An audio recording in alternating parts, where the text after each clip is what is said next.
apakah kaput turun ganyan? Sakit ganyan asal kapau put pun 15 menit menjelang asar.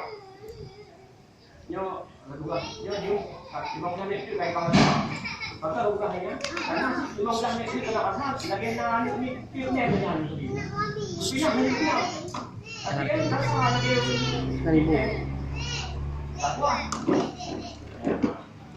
Tanya di sana yang ketiduran, di samping susah tidur, lalu pasti air lumpur lagi yang tadi kamu oleh malai, tak ada kena lumpur ya pangeran, air lumpur yang tadi.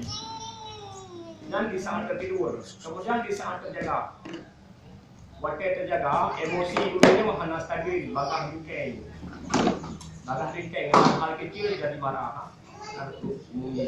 Kemudian 90% orang yang kena gangguan ini bermasalah dengan lambungnya.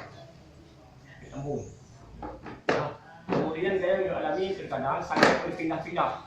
Karena di dalam hadis sesungguhnya jin di tubuh Adam mengalir bersama aliran darah. Tahu tak? Jadi pindah-pindah ni bab pemuluh saraf besar. Dia kadang bab gambar anatomi manusia. Kita ada biologi. Jadi pembuluh saraf besar inal itu boleh. Sehingga udurnya juga alami sakit berpindah-pindah memang inal. Dan setan yang kaya kamu nama badan udur di musuh inal dengan diciptakan penyakit. Sehingga udurnya juga alami sakit berpindah-pindah. Contoh, bak udara dengan biasa bak kuku atau ino. Aneh.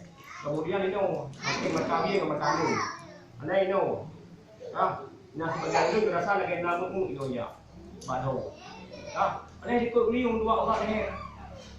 2 orang leher kena pembuluh sarafnya. Ino. Aneh bak bahu. Aneh bak urat pendekat, bak sayur. Sepanjang pelindung sakit. Kiin. Ini sakit pelindung, bau balsam extra pedas sekali macam halangan. YouTube lu buat lekor tu cok kaya dalam pelindung tak lupa. Mana rasa? Hai balik ke biasa kan hai dulu. Tapi ini biasa macam.